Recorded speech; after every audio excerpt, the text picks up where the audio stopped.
And there's also the fact that American public opinion, almost across the board from the right to the left, for those of you who know the leftist tradition, up to people like Henry Wallace, who was the left standard bearer during the 1948 election.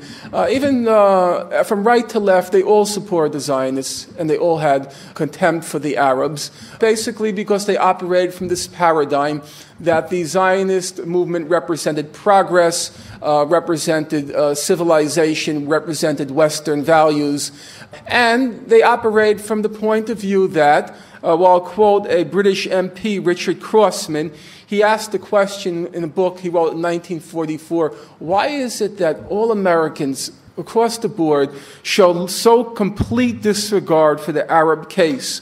And his answer was, it's worth listening, he says, Zionism, after all, is merely the attempt by the European Jew to build his national life on the soil of Palestine in much the same way as the American settler developed the West. So the American will give the Jewish settler in Palestine the benefit of the doubt and regard the Arab as the aboriginal, the indigenous population, who must go down before the march of progress. And I think it's a very accurate depiction of the mindset of the time. It's an interesting quote for two reasons. Number one, for those who've studied Euro-American conquest of the West, the analogy is pretty close. I've written on the topic. I compare the fate of the Palestinians with the fate of the Cherokee Indians. And the analogy is quite close. No analogies are perfect, but the similarities are resonant enough that the analogy is quite good. So number one, the analogy is right. If you want to understand what happened and what continues to happen to the Palestinians, look at the history of the conquest of the American West.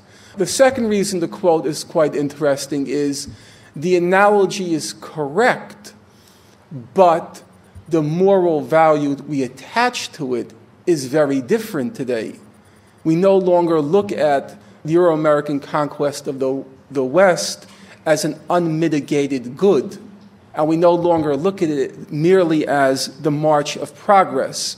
There's a totally different, not totally, but a substantially different moral mindset, and a very different moral judgment is rendered now than was rendered then about what happened to the native population in North America.